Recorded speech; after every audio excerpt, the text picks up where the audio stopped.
First of all, let us understand why we are using meter bridge and what are the operators that we are going to use in this practical. Have a look over it. To perform this experiment or practical, we need a meter bridge. Why we call it meter bridge? Because it contains a wire of 1 meter length. Is it clear? This is a wire of alloy. That's why we are using, and it is of 1 meter length. That's why it is called meter bridge.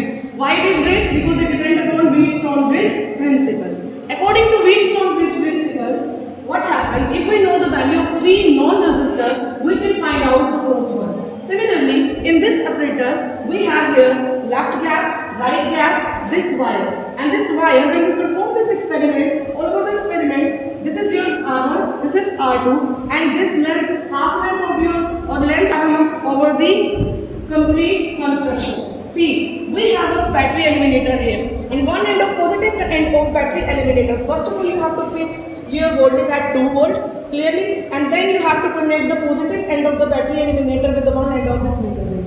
Similarly, again you will connect a low resistance value resistance box of low range into the left gap. One end to this end and second is to the another end. Here I have knob. Here I connect the galvanometer. Why I need galvanometer? Basically it simply gives you the null point where the galvanometer shows you the zero deflection. Clear? And one end of this galvanometer is connected with the jockey.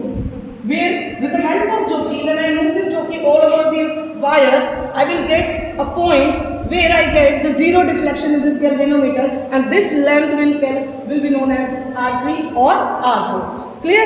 And now, as you know that meter bridge is used to find out the value of unknown resistance. So here the wire I am taking, this wire, the unknown resistance wire I am taking. Clear? And next, here is a key. When to complete the circuit, the key is very important part of it. So negative terminal of battery eliminator should be connected to one end of the key, and other end should be connected to the last end, other end of the meter bridge.